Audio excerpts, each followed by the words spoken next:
Papa Dudut. May kasabihan na kapag mahal mo ang isang tao ay tanggap mo anuman ang pag-uugali niya.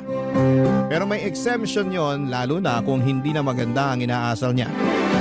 At bilang partner niya, responsibilidad mo na pagsabihan siya sa maayos na paraan upang maitama anumang ugali na hindi nakabubuti sa kanya. Yan ang eksaktong karanasan ko kay Paloma.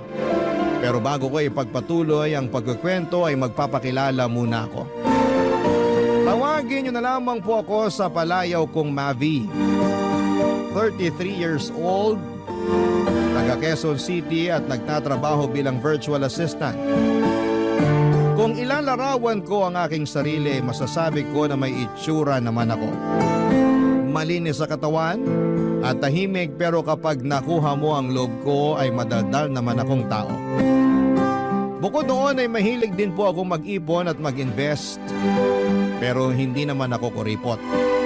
Masinop lang ako sa pera dahil alam kong hindi yon pinupulot. Sa katunayan ay meron na akong napundar na mga property katulad ng studio type, condo unit at kotse. Tumutulong din ako sa pagpapaaral sa aking mga kapatid at merong kaunting savings, insurance at investments.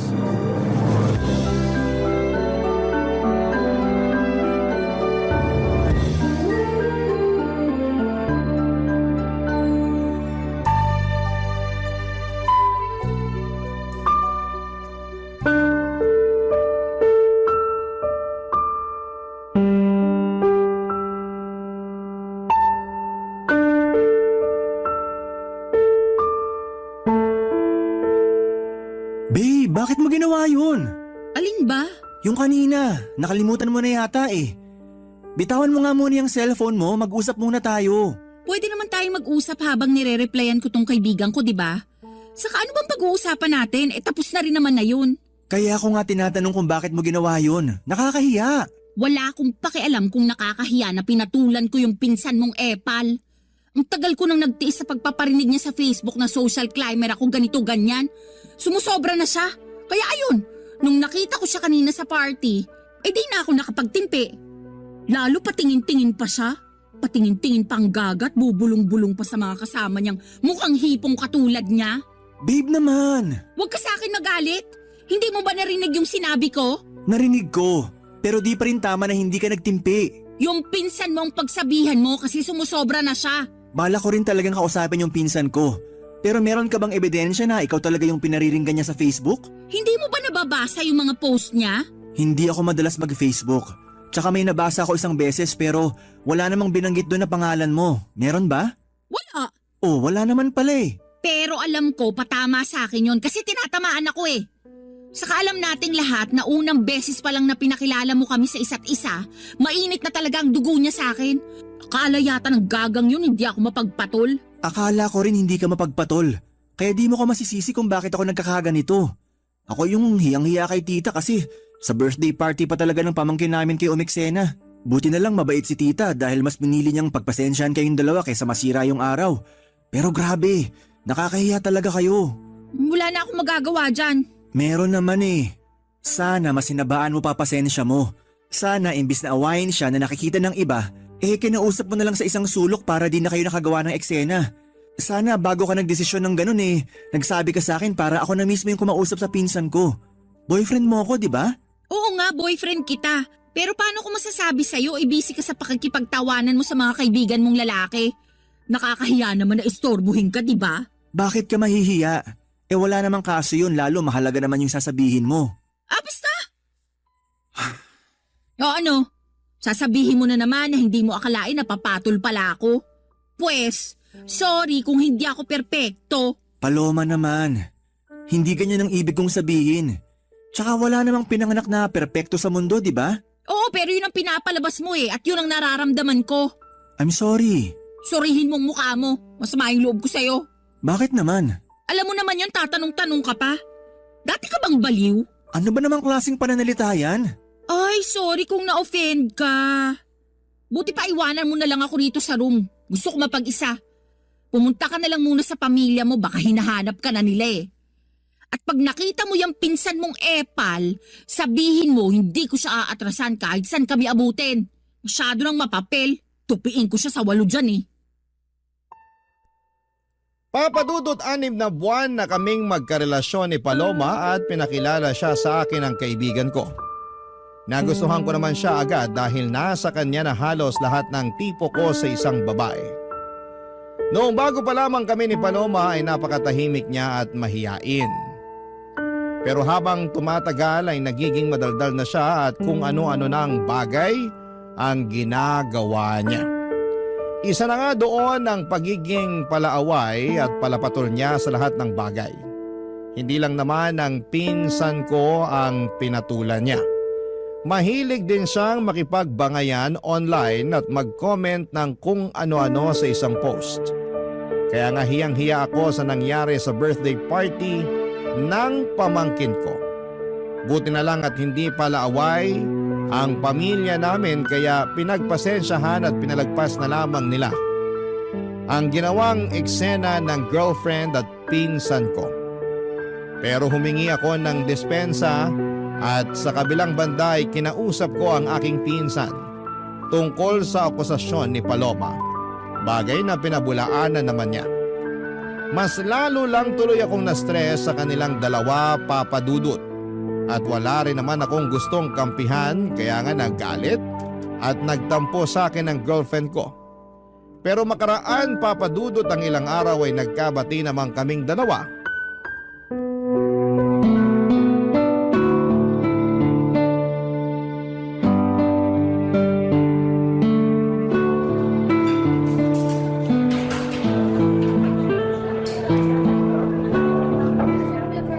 Thank you ah.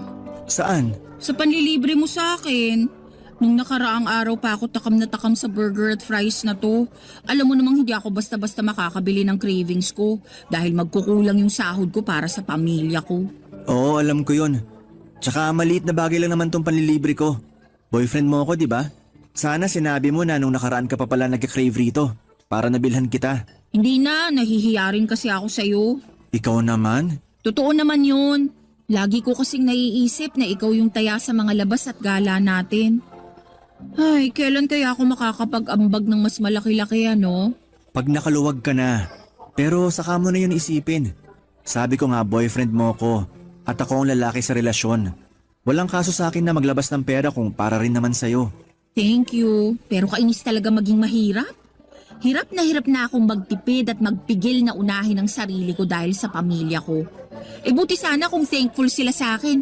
Kaso hindi naman. May nangyari na naman ba sa bahay nyo? Oo Kanina lang bago ako umalis para makipagkita sa'yo. Nagalit na naman si nanay kasi kaunti lang daw yung binigay kong sweldo. Di raw makakabili ng 10 kilong bigas at masarap na ulam. Lagi na lang daw noodles at dilatang sardinas na bibili niya. Kaya nagagalit yung kuya kong batugan. Magagawa ko. Malaki kaltas ko ngayong cut-off Alam naman nila yan, bakit nagugulat pa sila? Tapos yung tatay ko nagtatampo kasi hindi ko man lang daw siya mabigyan ng pera pang yosi. Ayos lang ba siya? Ako pa ba bibili ng pambisyo niya? Nakakaloka. Sige lang, magkwento ka lang. Yung kuya kong batuga nangungutang sa akin, panghulog ng motor niya. Sana all may motor, di ba? Kukuha-kuha ng hulugan tapos sa akin ipapakargo kapag nagigipit sa bayaran. Lakas din talaga ng tama Di ba may trabaho naman ang kuya mo? Meron, pero kulang-kulang pa rin daw kasi sinusustentuhan niya yung 3 anak niya sa iba't ibang babae. Galing no? Napakalandi ng kuya ko. Ay, kaya pala stress na stress ka nung nakita kita kanina. Oo, medyo lang. Pinautang mo ba kuya mo? Syempre hindi. Kaya lang pinagsabihan akong maramot at hindi raw maaasahan. Ay, kaloka. Nang galaiti talaga ako pagkarinig ko nun. Para akong bulkang sasabog anumang sandali. Saka wala na akong pera para pautangin siya, no? Ano siya, hilo? Nang hihingi pa nga sa akin ng pamproject sa school yung bunso namin. Syempre, mas inuna ko na yun kaysa sa kanya.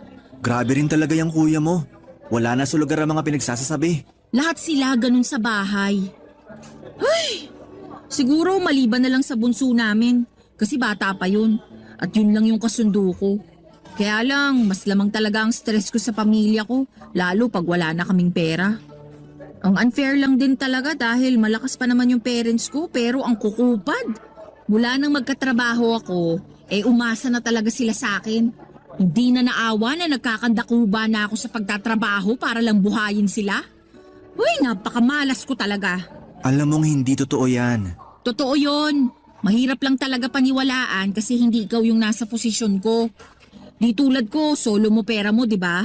Tumutulong din naman ako sa pagpapaaral sa mga kapatid ko. Oo nga, pero hindi ka naman obligado kasi may business yung mga magulang mo. May pera kayo at kaya pa rin nila kayong buhayin. Hindi ka tulad namin kasi ako lang talaga yung dapat bumuhay sa pamilya ko. Kaya nga kahit itong cravings ko hindi ko talaga mabili. Malapit na talaga akong masiraan ng ulo. Kung may magagawa lang sana ako para tulungan ka. Alam mo, meron. Ano yun? Ibahay mo na ako. Mag-live-in na tayo para makaalis na ako sa toxic kong pamilya. Papa Dudut, nagtatrabaho bilang private company employee si Paloma at sakto lang ang kinikita niya. Siya ang breadwinner sa kanila kaya wala talaga siyang maitabi para sa sarili. Kaya nga sa abot ng makakaya ko ay binibilhan ko si Paloma ng mga pangangailangan at kaunting luho niya. Pero hindi ko naman kayang saluhin ang lahat, lalo na yung tungkol sa toxic niyang pamilya. Kaya naisipan niya na mag-live-in na kami pero nag-alangan ako dahil sa paniniwala kong mag-asawa lang ang dapat na magkasama sa iisang bubong. Dahil doon ay naggalit na naman sa akin si Paloma. Tapos ay paulit-ulit pa akong inuusig ng aking konsensya tungkol sa mga posibilidad na sinasabi ng girlfriend ko na baka mangyari sa kanya pag hindi pa siya nakaalis sa kanila. Halimbawa noon ay baka tuluyan na siyang mabaliw o masiraan ng ulo. Kaya nga pinag-isipan ko ng mabuti ang plano niyang pagtira kasama ko. At agad ko yung pinaalam sa aking mga magulang, Papa Dudut. Barangay Love Stories. Barangay Love Stories. Papa Dudut, pinaintindi sa akin ng mga magulang ko na ayos lang na tumira kami ng magkasama ni Paloma sa isang bubong, lalo na at alam din nila ang sitwasyon ng girlfriend ko sa pamilya niya. At mas nanaig ang awa nila sa kanila kesa sa paniniwala na kinamulatan namin. Relihiyoso kasi kami pero unti-unti ay nabawasan at nagbago naman yon dahil sa iba't ibang kadahilanan. Kaya nga pumayag na ako makipag-live-in kay Paloma pero may kondisyon. Bale hindi kami magkatabi sa isang kama at sa sofa ako matutulog. Nung una ay pinagtawanan pa ako ni Paloma pero nung pinaliwanag ko sa kanya na gusto kong pangatawanan ng paniniwala ko ay wala na rin siyang nagawa pa. Sabay pa rin naman kaming kumakain magkasamang nanonood ng TV o di kaya ay nagluluto ng aming pagkain. Pero sa abot ng makakaya ko ay pinipigilan ko ang aking sarili na maging sobrang malapit sa kanya. Kaya lang isang araw ay nagpaalam sa akin si Paloma na gagabihin at huwag ko na raw siyang hintayin. Lalabas daw kasi sila ng mga katrabaho niya. Bagay na wala namang kaso sa akin para na rin makapag-unwind siya. Pinilit ko pa rin siyang hintayin pero sa inabot na lamang ng madaling araw ay wala pa rin siya. Kaya nakatulog na ako sa sofa at nagising na lamang noong maramdaman kong may humahawak sa aking pagka-lalaki. Papa Dudut.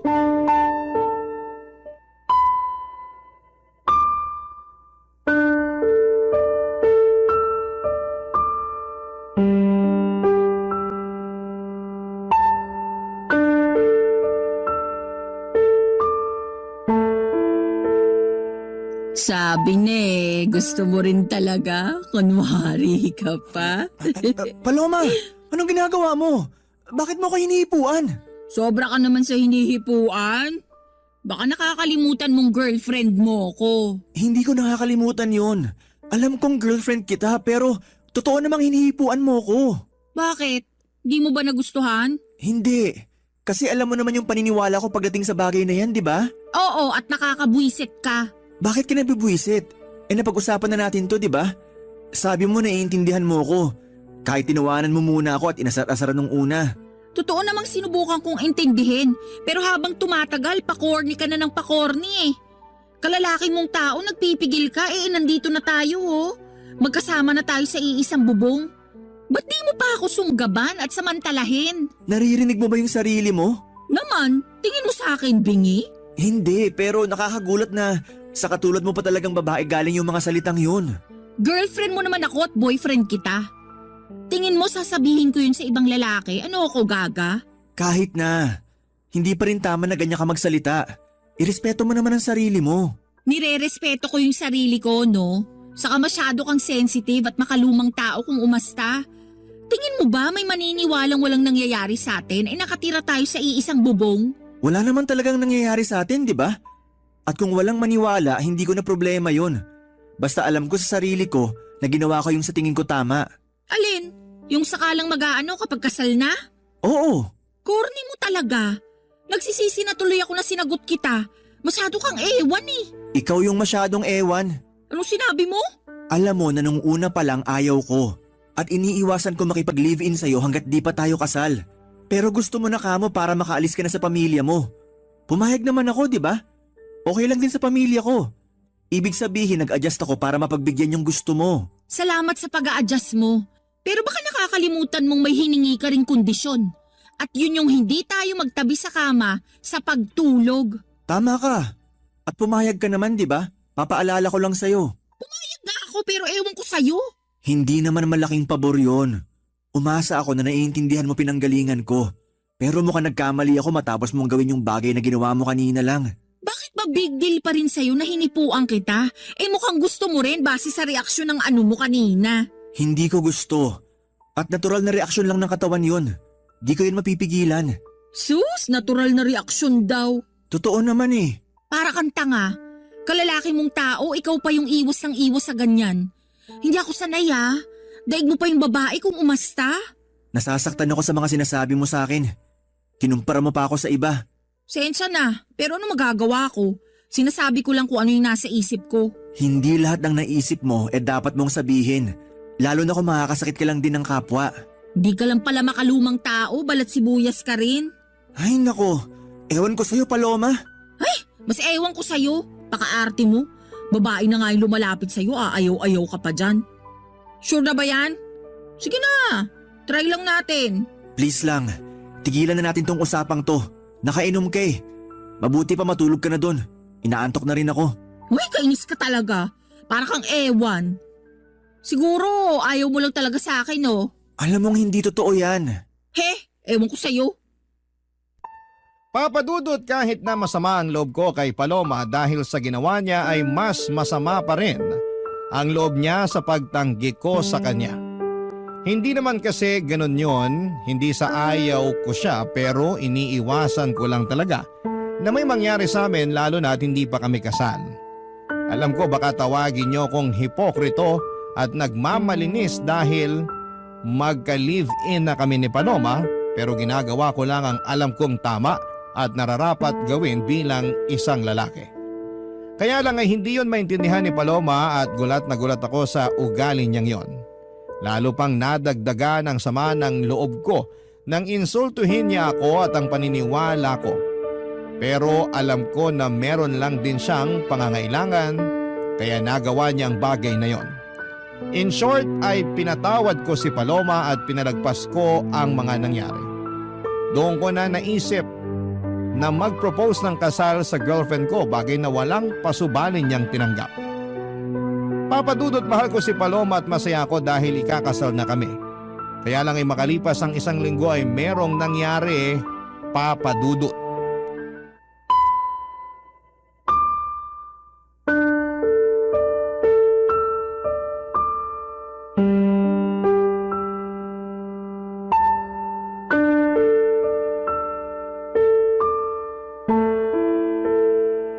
Babe naman, bakit ganun yung mga sinabi mo kay mama?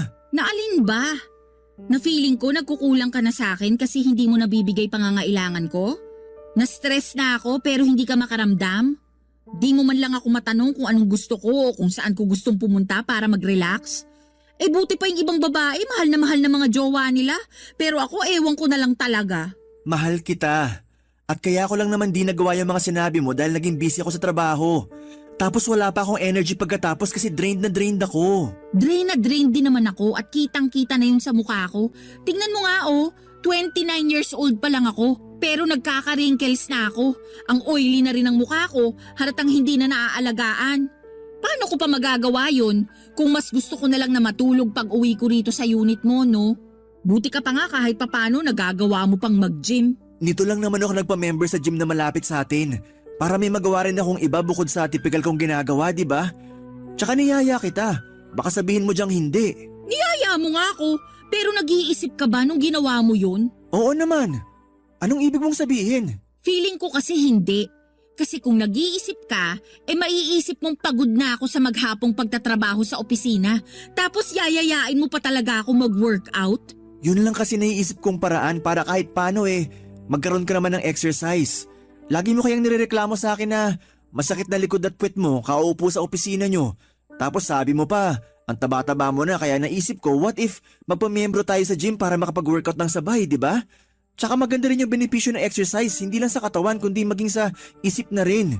Pag pinagpapawisan ako gumagaan pakiramdam ko. Ikaw yun. Hindi naman lahat ng tao pare-pareho.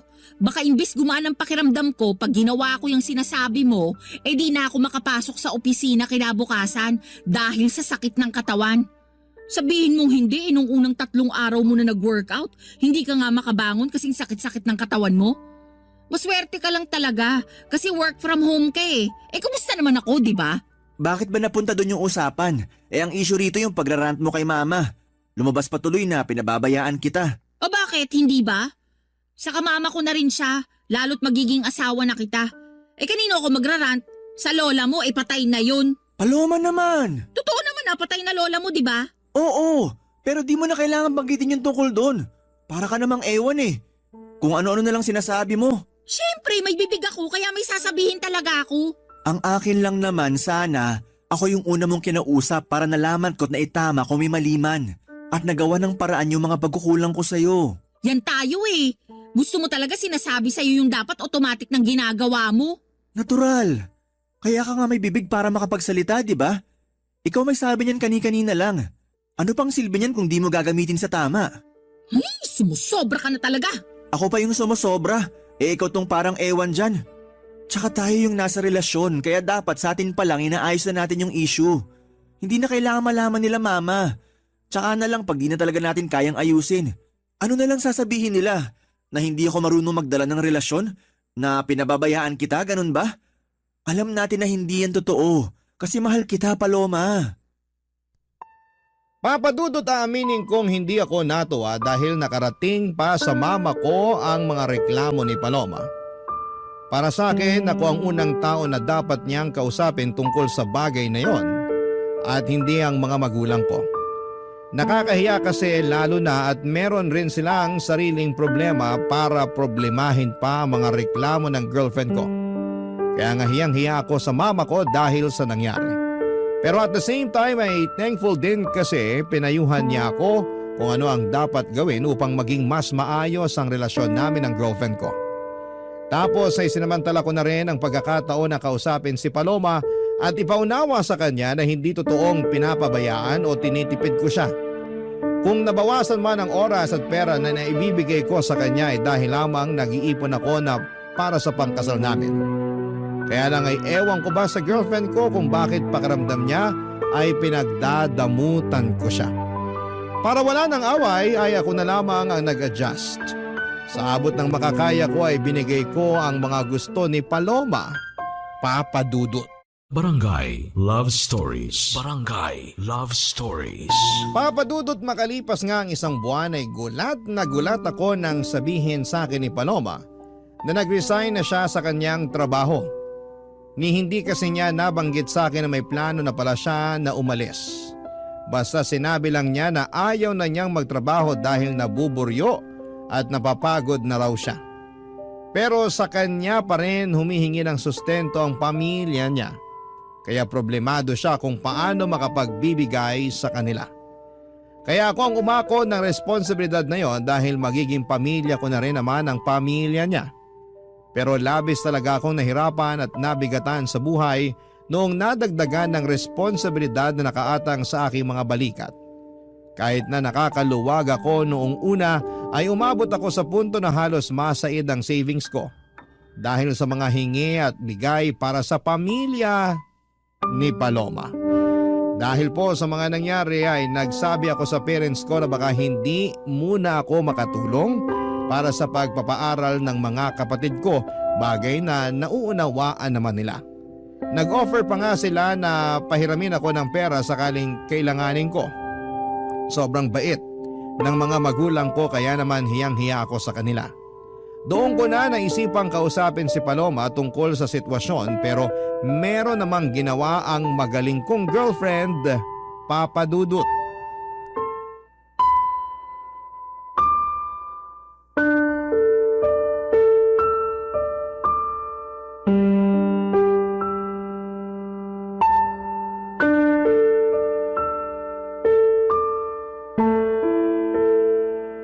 Paloma, anong ginawa mo? Ha? Anong ginawa ko? Wala akong ginagawa rito ha. Pwede ba? Hindi ito yung panahon para sarkastikuhin mo ako.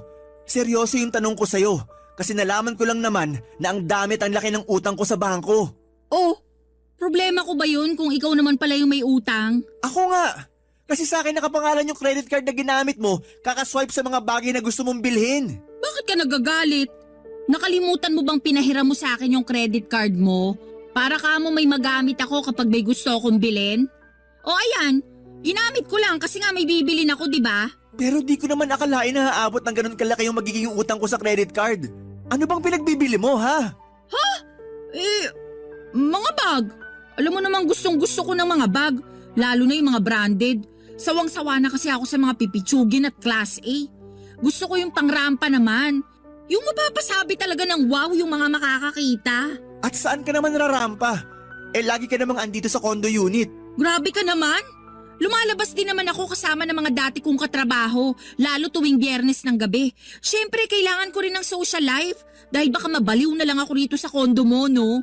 Bukod sa mga bag, ano pang binili mo gamit credit card ko? Mga sapatos lang naman. Anong mga sapatos lang naman? Kaya pala sandamakmak na yung sapatos mo. Dalawa lang naman yung paa mo. Sobra ka naman magsalita. Siyempre, salit-salitan ko naman sinusuot yung mga yan, ano? Ikaw ang sobra. Kasi di ka marunong magtipid. Ano pa, bukod sa mga bag at sapatos? Ha? Bakit ba gusto mo pang isa-isahin ko? Hindi mo ba nabasa yung mga statement of account? Sagutin mo na lang. Kasi gusto ko sa'yo mismo nang galing. Oo na. Ano pa ba? Yung flight namin next month na mga kaibigan ko. Flight papunta saan? Sa Hong Kong. Alam mo namang pangarap kong makapag-ibang bansa, di ba? Plano namin puntahan yung sikat na amusement park doon. Paloma naman. Bakit ba kasi? Tanong-tanong ka pa. Sige nga. Paano ko ngayon babayaran tong mga kineskas mo sa credit card ko? May trabaho ka naman, di ba? Ang laki-laki pa nga ng sweldo mo, kayang-kaya mo na yan. Malaki ang sweldo ko pero malaki rin ang mga gastusin ko. Baka nakakalimutan mo na cargo ko pa pamilya mo. Hindi ko nakakalimutan yon. Sa lagay nanunumbat ka, ganon. Magiging asawa mo na nga ako, di ba? Ibig sabihin, ang pera mo, pera ko na rin. Ang pamilya ko, pamilya mo na rin. Masyado kang mapanumbat. Hindi naman ako nanunumbat. Tsaka ngayon lang ako nagsalita. May narinig ka ba sa akin ng mga nakaraan? Wala, di ba? Pero para sa kaalaman mo, nahihirapan na rin ako. At kahit na anong gawin kong pagkatrabaho, kulang na kulang pa rin sa laki ng gastusin natin. Kaya nga sana matuto ka magtipid. Hindi naman kita pinagdadamutan, pero ipaalam mo muna sa akin kung may gusto kang bilhin para mapag-isipan nating mabuti. Hindi naman mahirap gawin yun, di ba? Hindi. Pero lahat na lang ba kailangan kong ipagpaalam sa'yo? Kung ganun lang din, sana hindi mo na binigay yung credit card mo sa akin para ipagamit. Di raw nanunumbat. Pero ano yung mga sinasabi mo? Porke wala akong trabaho, ganyan mo na ako tratuhin? Dinamay mo pa ang pamilya ko? Tama ba yun? Lagot ka talaga. Isusumbong kita sa nanay mo. Papadudot, sabihin na po nating sumabog na ako sa galit ng mga panahong yon. Kaya hindi ko na napigilan ang aking bibig na makapagsalita ng hindi maganda sa girlfriend ko. Pero pinagsisihan ko naman yon at inihingi ng tawad sa kanya. Kaya lang ay matigas ang puso ni Paloma at gusto niyang palabasin na inagrabyado ko siya. Na masakit daw akong magsalita, mayabang at mapagmataas porke ako ang kumikita sa aming dalawa. Totoo naman na ako pero hindi ako kailanman nagyabang at nagmataas sa kanya. Sa abot ng makakaya ko at pangunawa ay sinusustentuhan ko siya at ang pamilya niya habang nag-iipon ng pangkasal namin at pinagsasabay na bayaran ng iba pang mga gastusin sa araw-araw naming pamumuhay. Kaya naman alam kong ako ang agrabyado rito at may karapatan akong magsabi ng mga hinanakit ko. Aaminin kong hirap na akong pakisamahan si Paloma dahil napakabigat niyang dalhin. At sa araw-araw na lamang na ginawa ng Diyos ay palala ng palala ang kanyang pag-uugali, Papa Dudut.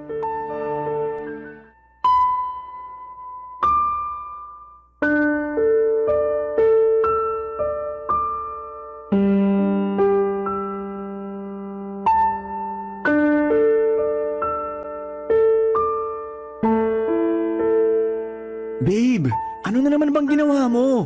Ginawa na naman saan? Sinabi ko pa naman kina mama na available yung kotse para gamitin nila sa outing nila ng mga kumare niya.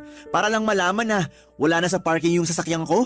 Oo, kasi pinakuha ko kay kuya kanina yung gagamitin nila sa family outing namin. May problema ba dun? Meron! Oy, ba't ka sumisigaw dyan?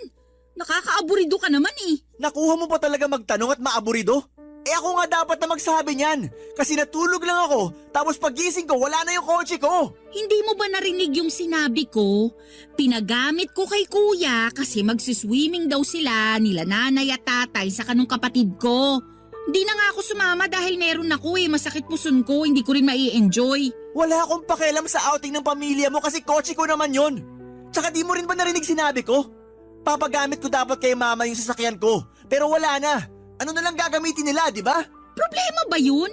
May sarili naman silang sasakyan. Problema yon kasi nasa talir yung kotse nila. Pinaghagawa. Tsaka matagal lang pinagpaalam ni mama sa akin na hihiramin niya yung sasakyan ko. Tapos bigla mong pinahiram sa pamilya mo? Di mo pa pinaalam sa akin kagabi bago tayo matulog. Nakalimutan ko Sa kapamilya ko naman yung gagamit, buti sana kung ibang tao. Magalit ka kung sa iba ko pinahiram. Oo! Parang yung pagpapagamit mo ng credit card ko sa mga kaibigan mo nung nag-book kayo ng flight, di ba? Akala ko ba nakapag-move on ka na dun? At saka binabayaran naman nila kahit hulugan. Kalmahan mo lang. Hindi ko na alam kung paano kumalma kasi malapit na ako mapuno rito. Kaso ang unfair dahil laging ako yung mali. Kapag nagsalita ako, lagi mo binabalik sa akin na mapanumbat ako, ganito, ganyan. Tama ba yun? May karapatan naman talaga ako manumbat kung gugustuhin ko lang, di ba? Anong gusto mo? Manahimik na lang ako para isipin mo na ayos lang yung mga ginagawa mo? Ganun yata talaga gusto mo mangyari Akala ko ba mahal mo ko? Mahal kita, Paloma. Pero ako ba mahal mo? Oo naman. Tinatanong pa ba yan? Kung hindi kita mahal, di sana ako pumayag na magpakasal sa'yo. O baka naman mahal mo lang ako kasi may nabibigay ako sa'yo. Paano na lang kung wala na? Ganun pa rin ba mararamdaman mo para sa akin? Ano ba namang tanong yan? Masyado ka nang nagiging madrama. Hoy, para sa kaalaman mo, wala tayo sa TV at radyo para magsalita ka ng ganyan. Kakainis to. Kita mong masakit yung puson ko, dumadagdag ka pa Diyan ka magaling. Imbis na sagutin ng diretso yung tanong ko, kung ano-ano na namang sinasabi mo. Alam mo, napapagod na ako. Napapagod na ako sa relasyon natin.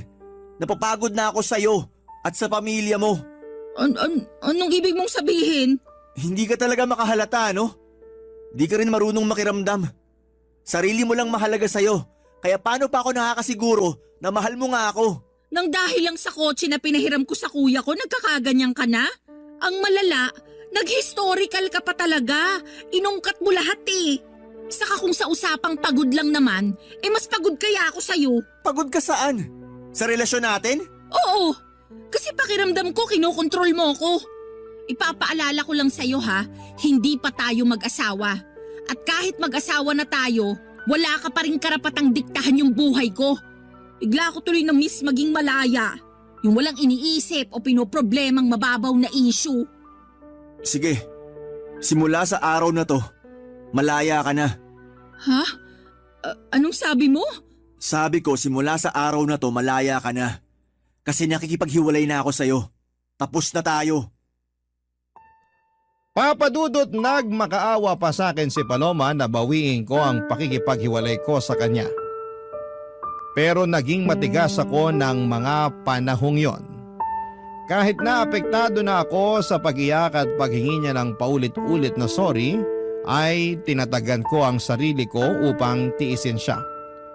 Sobra na kasi ang mga ginagawa niya sa akin na pinalagpas at pinagpasensyahan ko lang. Siguro'y panahon na rin para bigyan ko ng pabor ang aking sarili na maging malaya mula sa mga responsibilidad ko sa kanya. Walang nagawa si Paloma noong nakipaghiwalay na talaga ako sa kanya. Agad niyang inimpake ang mga damit niya at umalis sa condo unit ko. Aaminin kong gusto ko siyang pigilan, pero may isang bahagi sa akin na nagsasabing wag na akong kubuha ng bato na ipupukpok ko lang din sa ulo ko. Kaya lang ay may mga sandali pa rin talaga na nakokonsensya ako sa pakikipaghiwalay ko kay Paloma, lalo na at malapit na kaming ikasal. Sana ay mapayuhan ako ng mga kabarangay natin kung tama bang bawiin ko ang pakikipaghiwalay ko sa dati kong kasintahan at mag-umpisa ulit kami ng bagong buhay o pangatawanan ko na lamang at umanap ng ibang babae na mas mabuti para sa akin. Aaminin ko na mahal ko pa rin si Paloma. Hanggang dito na lamang ang sulat ko, Papa Dudut. Maraming salamat po sakaling mapili po ninyong i-ere ang kwento ng buhay ko. God bless and more power sa Barangay Love Stories. Ang inyong forever kapuso at kabarangay forever, Mavi. Dear Papa Dudut, good day sa inyo at sa mga bumubuo ng Barangay Love Stories, tawagin niyo na lamang po ako sa pangalang Solana. 29 years old, taga Cardona, Rizal at isang online seller. Pero dati ako nagtatrabaho sa isang private company.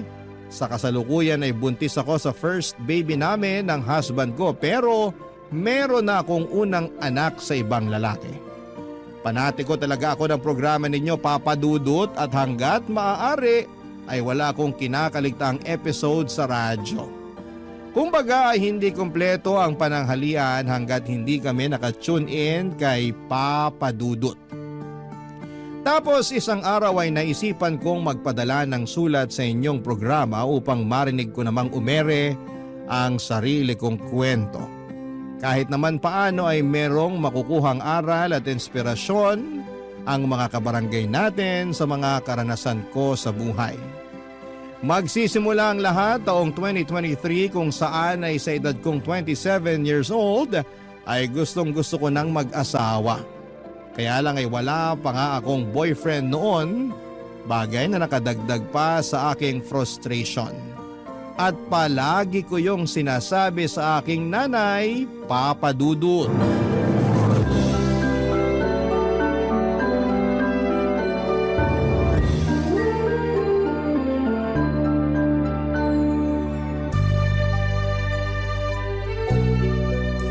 Grabe na yun. Anong grabe? Yung classmate ko nung elementary at high school mag-aapat na yung anak. Tignan niyo yung post niya dito sa Facebook. Pinakita niya yung pregnancy test niyang positive. Dami nga nag-congrats sa kanya. Talaga? Tingin nga. Guling, di ba? Kasing edad mo lang din yan, ano? Mas matanda po ako ng 1 taon sa kanya. Ibig sabihin, 26 years old pa lang siya tapos nakaapat na anak na. Mismo. Naku, napakasipag naman nila mag-asawang gumawa ng bata. Hayaan mo na po. Buhay naman nila yan eh. Sa bagay, mahalaga lang naman dun hindi napapabayaan yung mga bata. Kahit mag-anak pa sila ng 100, ayos na ayos lang. Grabe naman po sa 100. Aba, nangyayari naman yun na. Kami nga 18 magkakapatid, di ba? Mas grabe pala kayo, Nay. Ay, ewan ko sa'yo, Solana. Minsan napaka-OA mo. Sobra naman po kayo. Oh, totoo naman. Diyan pa lang sa mga reaksyon mo, akala mo unang beses mo palang narinig na 18 kami magkakapatid. Sensya na po. Hala, kinasal na pala siya? Sino? Ito po dati kong katrabaho. Nagpunta na rin po siya dito sa bahay ng birthday niyo. Siya lang talaga in-invite ko noon kasi okay naman siyang kasama. Natatandaan ko nga na katulad mo wala pa rin siyang asawa nun. Pero masaya naman ako kasi sa wakas kinasal na siya. Masaya rin po ko. Pero sobra naman kayo sa pagsasabi na katulad ko wala pa siyang asawa. Noon yun kasi ngayon kasal na siya. Sa katotoo naman na wala ka pa ring asawa, di ba? Pati nga boyfriend, wala pa rin eh. Kaya nga medyo nalungkot po ako. Ha? Bakit? Kasi tumatanda na ako pero wala pa rin ako nakikilalang lalaki na mamahalin at gugustuhin pakasalan. Ay, ayoko pong tumandang dalaga at mamatay na hindi pa nararanasan ang sarap ng buhay. Pinagsasasabi mong sarap ng buhay eh. Ang hirap kaya magkaanak lalo na sa panahon ngayon, ano? Napakamahal ng mga bilihin at serbisyo. Kung mahirap ka, dapat manahimik ka na lang sa isang tabi. Siyempre, pagsisikapan naman po namin na magiging asawa ko yung pamilya na bubuuin namin. Hindi namin ipaparanas sa magiging anak namin yung hindi magandang buhay. Eh, sa bagay, di naman kita mahahadlangan kung ramdam mo na dyan sa mga buto-buto mo na gusto mo nang mag-asawa at bumuo ng sarili mong pamilya. Kahit na mahirap ang buhay, masarap pa rin na meron kang asawa at mga anak. Kaya, sige, humayok at maghanap ka na ng magiging boyfriend. Siguraduhin mo lang na yung mapipili mo yung lalaking responsable, marunong sa pamilya, mabait, may pangarap, hindi lang para sa sarili, kundi lalong-lalo na sa inyong magiging anak nyo. At higit sa lahat, hindi mapanakit. Nako, subukan ka lang niyang saktan. Lalatiguhin ko pati mata niya. Si nanay talaga, wala pa nga eh. Sinasabi ko lang sa'yo yung gagawin ko kapag maling lalaking napili mo. Kaya ayusin mo paghahanap ng matinong mapapangasawa, ha? Boyfriend po muna, wala pa nga akong boyfriend eh. Kala ko, diretso kasalan kasi atat na atat ka na dyan eh. Nay talaga, O bakit? Totoo naman sinasabi ko sinabi ko bang hindi? buti na yung nagkakaliwanagan. Masyado talaga kayong mapangasar. Para namang di mo ko kilala. Mapang-asar talaga ako at nasa iyo na lang kung maaasar ka. Ay, pero seryoso nak. Kung anong magpapasaya sa'yo, gawin mo. Marami-rami ka na rin sinakripisyo para sa pamilya natin. Panahon na para mapagtuunan mo naman ang pansin ng sarili mong buhay. Papadudot, masyado kasi akong naging tutok sa pagtulong sa pamilya namin simula mawala ang aming tatay. Bata pa kami noon at talagang ginapang kami ni nanay sa paghahanap buhay. At bilang panganay sa 3 magkakapatid ay sadya kong kinalimutan ang pagla-love life at ang aking sarili. Pero aminado akong gusto ko na talagang bumuo ng sariling pamilya that time at masaya naman ako kasi suportado ako ng aking nanay. In fact, siya pa ang kontodo push sa aking makipag-date o magpaligaw kaya ginawa ko ang mga payo niya. Bilang unang hakbang ay nag-install ako ng dating app sa aking cellphone. Nagpatulong pa nga ako sa best friend ko na pumili ng maganda at pinaka-the best kong picture na gagawin kong display profile. First time ko lamang kasing gumamit ng dating app at sa tanang buhay ko. Isa pa lang ang nagiging boyfriend ko. Pero matagal na yon dahil nag-aaral pa lamang ako sa high school at sa pagkakatanda ko ay umabot lamang kami ng 1 buwan. Fast forward. Meron ako nakilala at nakamatch na lalaki sa naturang dating app na gamit ko ng mga panahon na yon. 2 linggo rin kaming nag-usap bago kami nag-decide na magkita na. At may nangyari na nga sa amin ang unang araw na yon.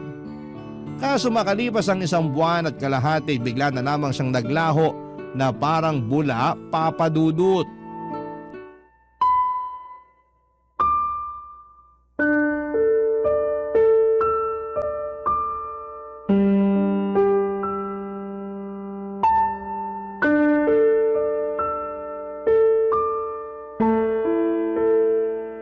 Nay, minulto niya ako. Sino? Yung lalaki na kilala ko online at nakadate. Minulto niya na ako. Paanong minulto? Bakit? Namatay na ba siya? Nay naman eh. Pinatay mo naman agad yung tao. Sabi mo kasi minulto ka, kaya anong iisipin ko kung di namatay na pala yung tao, di ba? Yun na nga. Kaso buhay na buhay pa po siya.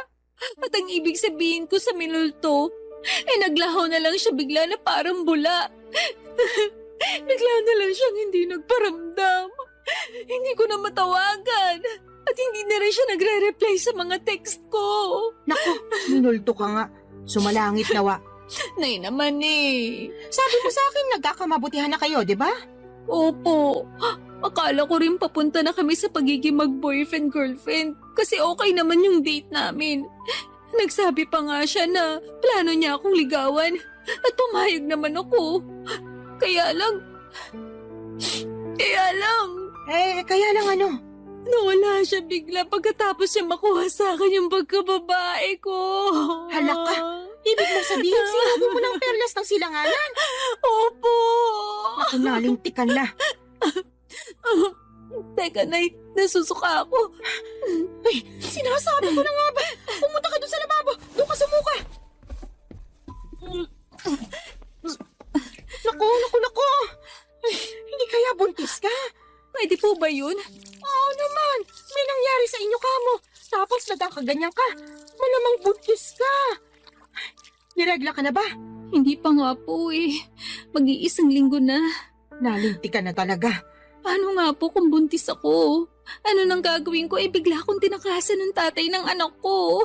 Hindi ko alam kung anong gagawin mo, pero siguraduhin mo muna na buntis ka nga. Magano ka? Mag-pregnancy test. Ayoko po. Anong ayaw mo pinagsasasabi mo dyan? Natatakot po ako eh. Paano kung positive? Wala na tayong magagawa dyan. Saka na lang natin isipin kung ano yung susunod nating gagawin kapag totoo na buntis ka nga. Pesting buhay naman Ngayon pa talaga nangyari to kung kailan bigla namang nawala yung nakabuntis sa akin. Kasalanan mo rin naman kasi. Sana bago ka bumuka ka dyan, sinigurado mo muna na gumamit ng proteksyon yung lalaking yon. Oh, kita mo nangyari. Tingin ko, nakatunog yun na mabubuntis ka niya. Kaya biglang naglaho na parang bula. Wala naman po sanang kaso kahit mabuntis niya ako eh. Kaya lang ang kinainis ko, iniwan niya ako bigla. Akala ko ba naman nagkakaintindihan na kami? Na mahal na namin ang isa't isa. Pero mukhang hindi po pala ganon. Hindi talaga. Kasi nakuha na niya yung gusto niya sa'yo. Napakasama niyang tao. Sinabi mo pa. Sana makarma siya sa pangiiwan niya sa'yo at sa magiging anak niyo kung totoo nga na buntis ka. Kinakatakot ko lang po na baka hindi ko kayanin. Alin? Yung pagbubuntis ko po. Ewan, naguguluhan pa po ko, nalilito. Masyado mabilis yung mga pangyayari. Kahit na anong mangyari, kailangan mong kayanin dahil nandiyan na yan. Alangan namang ipalaglag mo yung dinadala mo Malaking kasalanan niya sa Diyos. Tsaka, hindi ka na bata, wala na. Nung nakaraan lang, paulit-ulit mong sinasabi na gusto mo nang magkaanak at magkaroon ng pamilya, di ba? O ayan na, magkakaanak ka na sakaling buntis ka nga. Kaya dapat kayanin mo. Huwag kang mag-alala. Nandito ang nanay. Akong bahala. Gagabayan kita. Papadudot ng sumunod na araw ay nakumpirma kong buntis nga ako. Buti na lang talaga ay nandyan ang nanay ko dahil kung wala siya malamang ay hindi ko na alam ang aking gagawin. Dahil sa biglang pagtakas ng lalaking nakabuntis sa akin ay natakot ako sa responsibilidad ng pagiging nanay sa baby na nasa sinapupunan ko ng mga panahong yon. Kaya nga malaki ang pasasalamat ko kay nanay dahil to the rescue siya. At kahit na extra challenge ang naging pagbubuntis ko ay si nanay ang katuwang ko, Papa Dudut. Unti-unti ay natutuhan kong mahalin ang baby na dinadala ko ng mga panahong yon. Inisip ko kasi na tama naman ang sinabi ni nanay. Walang kasalanan ang anak ko sa ginawa ng tatay niya. Sadyang meron lamang mga lalaki na hindi marunong magtaguyod ng pamilya. Nasa una lang magaling at duwag naman sa responsibilidad. Malas lamang ako kasi ganong klase ng lalaki ang natagpuan ko, Papa Dudut. Barangay Love Stories. Barangay Love Stories. Papa Dudut, makaraan ng 9 na buwan ay naipanganak ko ng malusog ang aking panganay. Nag-leave ako noon sa opisinang pinapasukan ko at noong matapos yun ay agad na rin ako nagbalik trabaho. Kailangan ko nang magdoble kayod upang matustusan ang pangangailangan ng anak ko. Alam ko na simula maging nanay ako ay dapat huli ko nang isipin ang aking sarili dahil laging unang-una ang kapakanan ng baby ko. Kaya lang ilang buwan pa lamang akong nagtatrabaho ulit ay nakaramdam na ako ng matinding kapaguran. At hindi yon Yung klase ng pagod na nawawala kapag pinahinga mo, kundi naghahalo-halong pagod mentally and physically. Doon ko rin napagkumpara ang sitwasyon ko bilang single parent sa aking ibang katrabaho na merong healthy relationship sa kanilang mga asawa. Gusto ko lang naman ang katuwang sa buhay at mag-aalaga sa akin dahil matagal na panahon din ako ang nag-aalaga sa iba. Pati ba naman sa sarili kong anak ay ako pa ring mag-isa. Kaya nga binanggit ko yon sa nanay ko dahilan para sermonan niya ako ng todo-todo, Papa Dudut.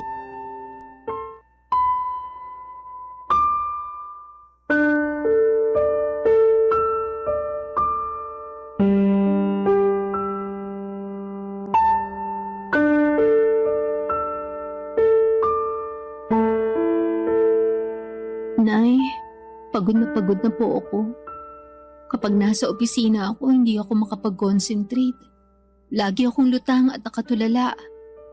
Kaya nga nasisita ako ng boss ko at isang beses natawagan na ng pansin. Pero anong magagawa ko? Gusto ko na lang umuwi nung time na yon at magmukmuk sa higaan. Kaso alam ko hindi ko naman yun magagawa dahil kailangan kong alagaan yung anak ko pagdating ko rito sa bahay. Medyo mahirap nga yung pinagdaraanan mo, anak. Pero wala ka naman magagawa kasi kailangan mo magtrabaho pa rin para sa anak mo. Yun na nga po Imbis na sana nagpapahinga na lang ako rito sa bahay natin. At ako na yung nag-aalaga sa baby ko, kailangan ko pang umalis para magtrabaho. Thankful po ako na inaalagaan niyo yung anak ko. Pero ewan ko ba? Ano ba kasing problema? Pagod ka nga lang ba talaga o ano? Sa tono mo kasi para kang nagsisisi na nagkaanak ka. Yung totoo? Oh, sabihin mo yung totoo. Tama po kayo. Nagsisisi po ako na nagka-baby ako. Sula na naman! Kung naiintindihan lang ng anak mo yung sinabi mo, malamang magtatampo yung bata. Sarili niyang ina, pinagsisisihan siyang sinilang sa mundo. Ano pong magagawa ko kung yun ang nararamdaman ko? Wala, di ba? Tsaka bago kayo magsalita ng ganyan, iintindihin niyo muna yung pinagdaraanan ko. Naiintindihan ko yung pinagdaraanan mo dahil nanay din ako. Partida, isa pa lang yung anak mo. Tapos kayo, 3 pa nga na inire ko. Pero ang kaibahan natin, kasama niyo po si tatay sa pag-aalaga at pagpapalaki sa amin bago siya inagaw sa atin ng kamatayan. Tapos ako simula nang pinagbuntis ko yung baby ko hanggang pinanganak, mag-isa lang ako. Ewan ko kung nasa ng lupalop ng impyerno na punta yung tatay ng batang yan. Nakakagigil lang talaga pag naaalala ko. Huwag mo namang sisihin yung anak mo sa katarantaduhan at pagiging irresponsable ng tatay niya sa'yo. Sino pong sisisihin ko? Napapagod na po ako magtiis at magkunwari na ayos lang yung lahat. At saka inggit na ako sa mga kasamahan ko sa opisina na merong mabubuting kinakasama at asawa. Ha? Bakit naman? Siyempre, ako wala. Kaya napatanong na lang ako sa Diyos kung bakit ang unfair niya sa akin. Hindi naman ako makasalanang tao Nagpapakitino naman ako sa abot na makakaya ko. Pero bakit pinarusahan niya pa rin ako? Sobra ka naman! Para mo na rin sinabing pagpaparusa yung pagkakaroon mo ng anak. Totoo naman po. Ay, maghinay-hinay ka nga sa mga sinasabi mo. Kawawa naman yung anak mo, Wala pa siyang kamuwang-muwang sa mundo tapos pinag-uusig na agad siya ng sarili niyang ina. Yun po kasi yung nararamdaman ko. Ano pong magagawa ko? Meron kang magagawa. Sana pinigilan mong maisip yan. Para hindi mo na naramdaman kasi maling-mali yan. Doon pa lang sa mainggit alam mong hindi na magandang katangian yun. Sana ganun lang kadali yung gusto niyong mangyari. Wag kasi puro sarili mo yung isipin mo, lalo may anak ka na. Dapat pag nanay ka na, isantabi mo yung nararamdaman mo at pagtuunan ng pansin yung anak mo. Paano ko nga po magagawa yun kung napapagod na ako?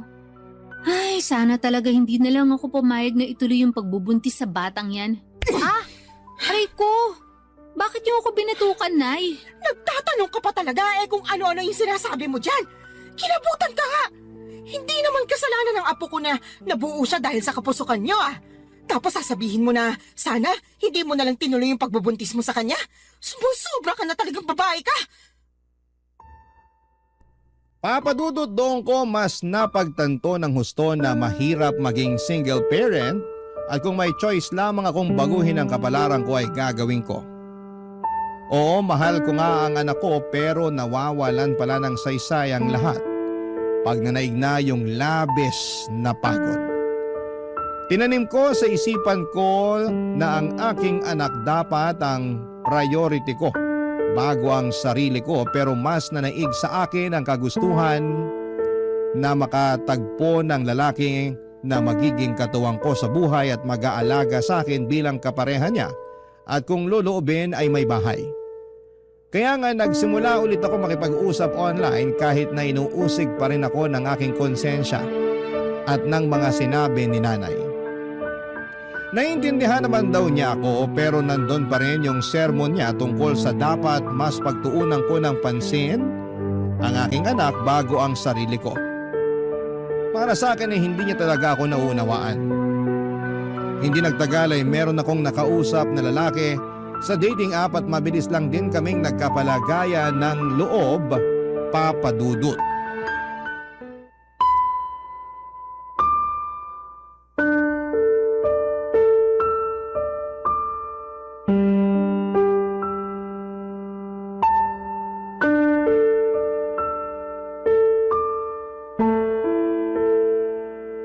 Anong sinabi mo, Solana? Pakiulit nga kasi parang nabingi yata ako. Nay naman eh. Ulitin mo kundi mababatukan kita. Sabi ko po, willing akong sumama sa lalaking nakakausap ko kung yayayain niya ako makipag-live-in sa kanya. Anong sinabi mo? Sasama ka sa lalaking yun eh. Paano yung anak mo? Sige nga. Yun nga po ang gusto kong pag-usapan natin. Kasi hindi ko masasama yung anak ko. Ni hindi ko pa nga sinasabi sa kanya na may anak na ako kasi, ewan, ayoko lang. Pakiramdam ko pag ginawa ko yun, baka mawalan siya ng gana sa akin. Kasi bihira lang naman yung lalaki na nagkakagusto at sumiseryoso sa mga single mom. Kahit na. Mahalaga pa ba yon? Opo, mahalaga yun kasi mahal ko na siya. Sa lagay, mas pipiliin mo pa yung lalaking yun kaysa sa sarili mong anak, Solana. Hindi ko naman po inaalis yung pagiging nanay ko sa anak ko. Gusto ko lang po magsimula ng panibagong buhay. Magsimula ng panibagong buhay na hindi kasama yung anak mo, ganun ba? Opo, Kanino mo naman iiwan yung apo ko, Aber? sa inyo po. Ay, anak ka naman ng teteng. Ayaw niyo po ba? Napakagaga mong babae ka. Ano ba namang pag-iisip meron ka? May pasabi-sabi ka pa na hindi mo inaalis pagiging nanay mo sa anak mo pero ipapaalaga mo sa akin. Kahit na mahal ko yung apo ko, ikaw pa rin na nanay niya yung dapat na mag-alaga sa kanya. Alam ko naman po yun. Pero hindi ko na po siya kayang alagaan. Ano bang pinagsasasabi mong babae ka? Paano di mo kayang alagaan eh? Hindi naman mahirap alagaan yung anak mo. Napakabait niyang bata, normal din siya. Walang karamdaman, kaya paano mo nasasabi yan? Tatapatin ko na po kayo, Nay. Ayoko na po sa anak ko na yan kasi bunga siya ng pagkakamali. Oo, wala siyang kasalanan. Pero hindi ko lang talaga siya mapigilang sisihin sa ginawa ng tatay niya sa akin nung araw. At kahit na anong gawin ko paulit-ulit lang na bumabalik yung pangiiwan sa akin ng lalaking yun sa tuwing nakikita ko yung anak namin. Kaya sabihin niyo, paano ako makakausad? Gusto ko nang kalimutan yung pangyayaring yun. At ito lang yung paraan na pwede kong gawin. Napakapangit ng paraan mo sa totoo lang. Pangit na po kung pangit, pero desperado na ako. Tsaka wag po kayo mag-alala, kasi susustentuhan ko pa rin naman yung anak ko. Magtatrabaho pa rin ako ng mabuti para sa kanya. Pwede ka namang magtrabaho ng mabuti nang hindi mo siya kinakailangang iwanan sa akin eh. Ewan ko ba naman sa'yo, nak? Bakit ganyan ka mag-isip? Awang-awa tuloy ako sa anak mo kasi nagkaroon siya ng nanay na katulad mo. Para sa kaalaman mo ha, hindi lang perang pambili ng pangangailangan niya yung dapat na binibigay mo sa anak mo. Kailangan din niya ng pagmamahal mula sa'yo. Pero hindi ko na nga po kayang ibigay yun sa anak ko. Kaya kayo na lang po yung magbigay nun sa kanya. Naniniwala naman po ako na marami kayo nun sa puso nyo. Yung sa akin kasi, ubus na para sa anak ko. At kung meron man pong natitira, konti na lang. Tapos para na lang yun sa sarili ko. Mahirap naman magbigay ng pagmamahal sa iba kung hindi ko uunahing mahalin yung sarili ko, hindi ba? Ibang klase mga katwiran mo, bulok at baluktot. Papadudot parang kinurot ang aking puso sa iyak ni nanay dahil sa naisip kong iwanan ang anak ko sa kanya para makisama sa lalaking nakilala ko online. At kahit na sinusustentuhan ko pa rin naman ang bata ay hindi pa rin sapat yon. Pero kahit na anong gawin kong Pagsaalang-alang sa sitwasyon ay nadaig pa rin ako ng aking damdamin. Mas nanaig ang kagustuhan kong sumama sa lalaking nakilala ko at magsimula ng panibagong buhay. Alam ko po na maraming magagalit sa akin ng mga kabarangay natin dyan at may mga magsasabi na hindi ko naman talaga mahal ang anak ko. Mahal ko ang anak ko pero mas mahal ko ang aking sarili ng mga panahong yon. At kahit na pangit pakinggan, paano ko makapagbibigay ng pagmamahal sa iba kung hindi ko naman uunahing mahalin ang sarili ko kahit nakapalit noon ay ang pagtakas sa responsibilidad ng pagpapakananay sa aking panganay, Papa Dudut. Barangay Love Stories. Barangay Love Stories. Papa Dudut, hindi nagtagal ay sinagot ko na nga ang lalaking nanliligaw sa akin at makaraan lang ang isang buwan ay niyaya na niya akong makipag-live-in. Bale, tumira kami sa Taytay Rizal dahil doon naman siya nagtatrabaho. Hindi alam ng live-in partner ko na meron akong anak sa unang lalaki. At sa totoo lang ay gusto ko na talagang hindi niya malaman, pero alam ko na wala namang lihim na hindi nabubunyag. Kaya sa huli ay inamin ko sa kanya ang totoo dahilan para magalit siya sa akin. Hindi dahil may anak ako sa ibang lalaki kundi dahil hindi raw ako naging tapat sa kanya nung una pa lamang. Naiintindihan ko naman ang pinanggagalingan ng galit niya, kaya humingi ako ng tawad. Hindi niya rin ako natiis dahil mahal niya ako at ang tanging hiling lang niya ay ipakilala ko sa kanya ang anak ko, kaya sinama ko siya sa bahay ng nanay ko sa Cardona, Rizal. At laking gulat ko dahil masayang masaya siya pagkakita sa aking anak. Kaya lang ay marami pa rin kaming bagay na hindi pinagkakasunduan habang nagpapatuloy ang aming pagsasama. Katulad na lamang noong isang beses na nag-away kami dahilan para mag-alsa balutan ako't umuwi sa aking nanay, Papa Dudut.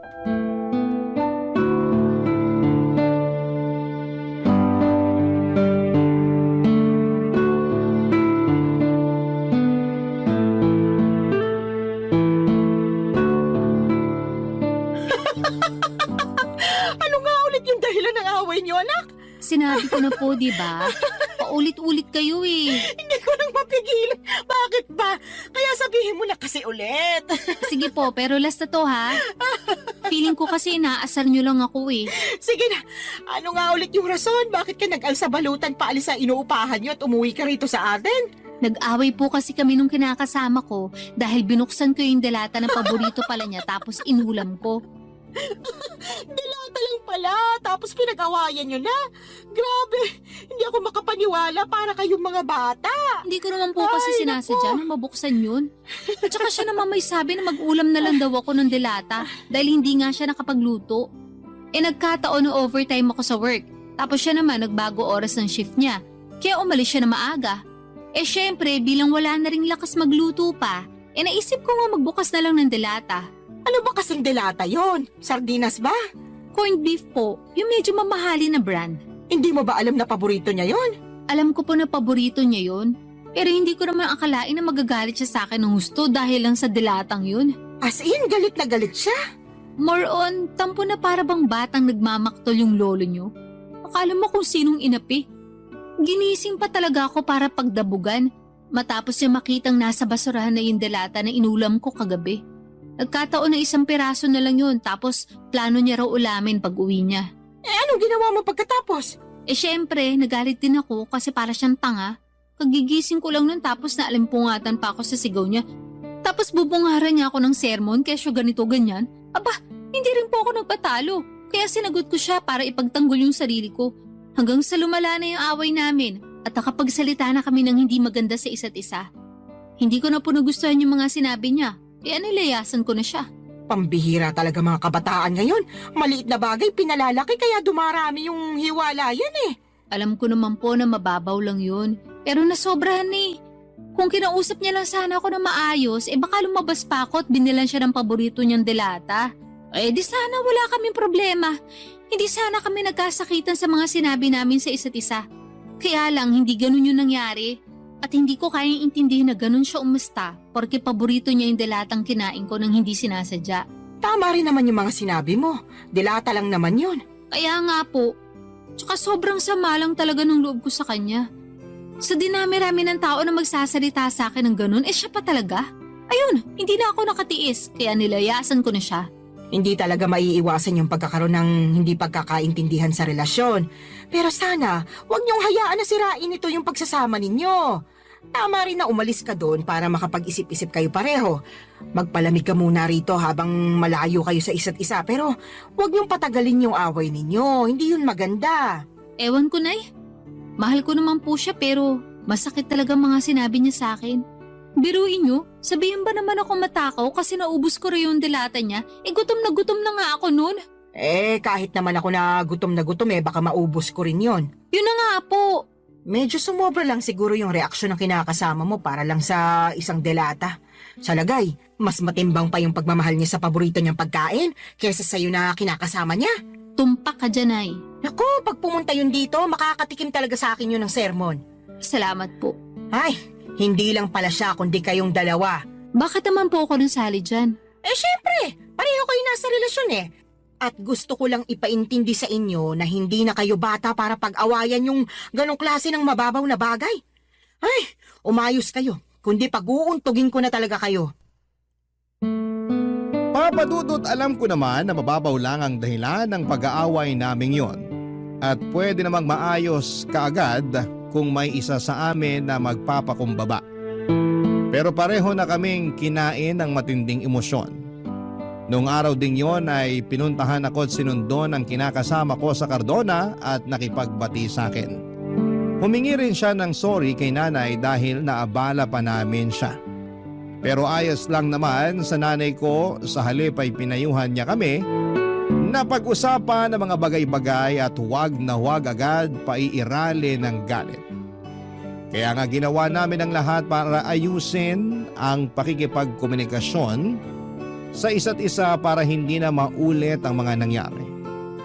At masasabi ko na mabuti ang resulta noon sa pagsasama namin.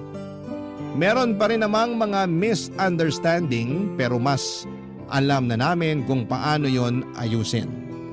Saka pansin ko na sobrang mahal din talaga ng kinakasama ko ang aking anak sa ibang lalaki. At nakikita ko yon sa tuwing bumibisita kami sa bahay ni nanay. Kaya nga nagustuhan na rin siya ng nanay ko para sa akin bilang kinakasama. Pero nitong March 2025 lang ay may sinabi ako sa nanay ko na labis niyang kinabigla, Papa Dudut.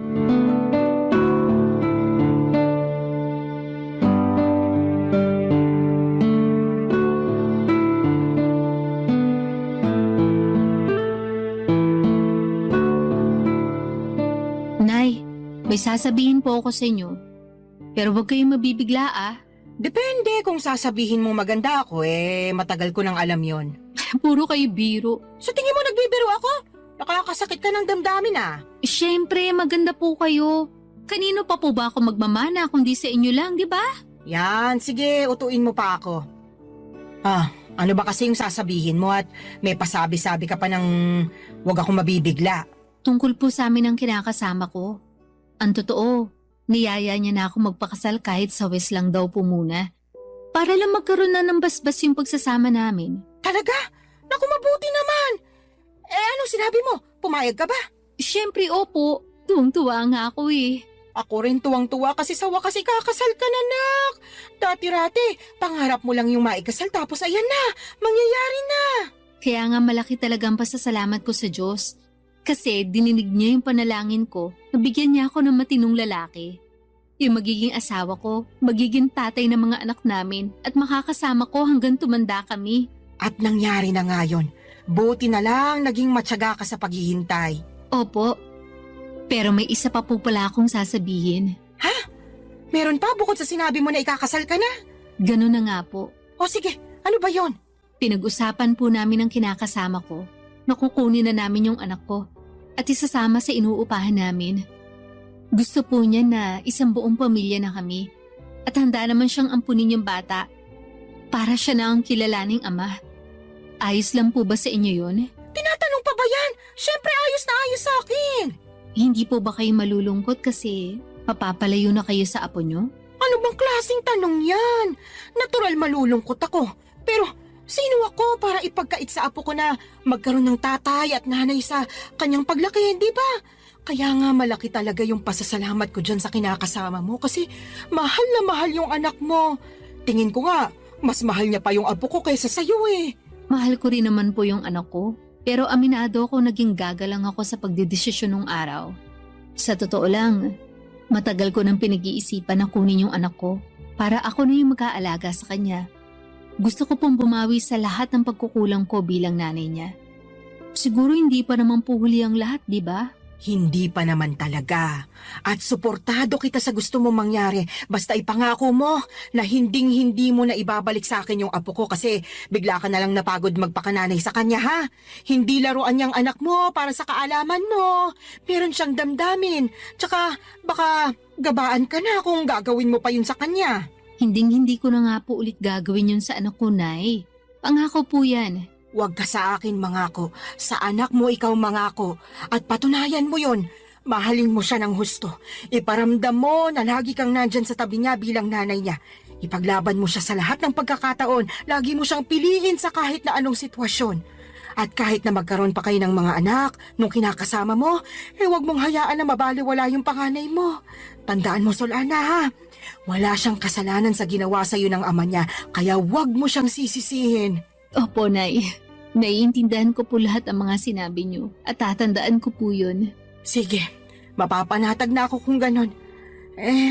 Paano mo pala aalagaan yung apo ko kung nagtatrabaho ka? Tungkol po sa bagay na yan, pinag-usapan na namin ng kinakasama ko na magre-resign na ako para maalagaan ko yung anak ko. Sinabi ko kasi sa kanya na gusto kong bumawi sa anak ko dahil malaki nga yung nagawa kong kasalanan sa kanya nung araw. Katulad nyo, sinuportahan din po ako ng kinakasama ko. Mga padudot, alam kong hindi ako naging perpektong magulang sa anak ko noong araw, pero sa kasalukuyan ay ginagawa ko naman ang lahat upang makabawi sa kanya. At yun naman ang mahalaga, hindi ba? Sising-sisi ako sa nagawa kong pangiiwan sa kanya noon nang mas pinili ko ang aking sarili, ngunit masayang-masaya naman ako. Dahil naalagaan ko na siya ngayon, katuwang ang aking kinakasama na ngayon ay asawa ko na. Hindi pa rin naman nagsawang sumuporta at umalalay sa akin si nanay, lalo na at buntis ako sa panganay namin ng mister ko. Alam ko na mas magiging challenging ang pag-aalaga ng dalawang maliit na bata, kaya sinabi ni nanay na pupuntahan niya ako sa inuupahan namin para alalayan pagkapanganak ko. Doon pa lang ay naiyak na ako at nag-uumapaw ang saya ng puso ko. Mas lalo ko na-appreciate ang aking nanay sa totoo lang. At alam ko na marami pa akong matututuhan sa kanya mula sa mga karanasan niya kung paano maging mabuting ina. Maraming salamat po, Papa Dudut, sakaling mapili po ninyong i-ere ang istorya ng buhay ko. Sana po'y kinapulutan po ito ng aral at inspirasyon ng mga kabarangay natin. God bless sa inyong programa sa Barangay Love Stories. Patuloy kayong magbigay ng aliw sa ating mga kabarangay. Ang inyong forever kapuso at kabarangay, Solana.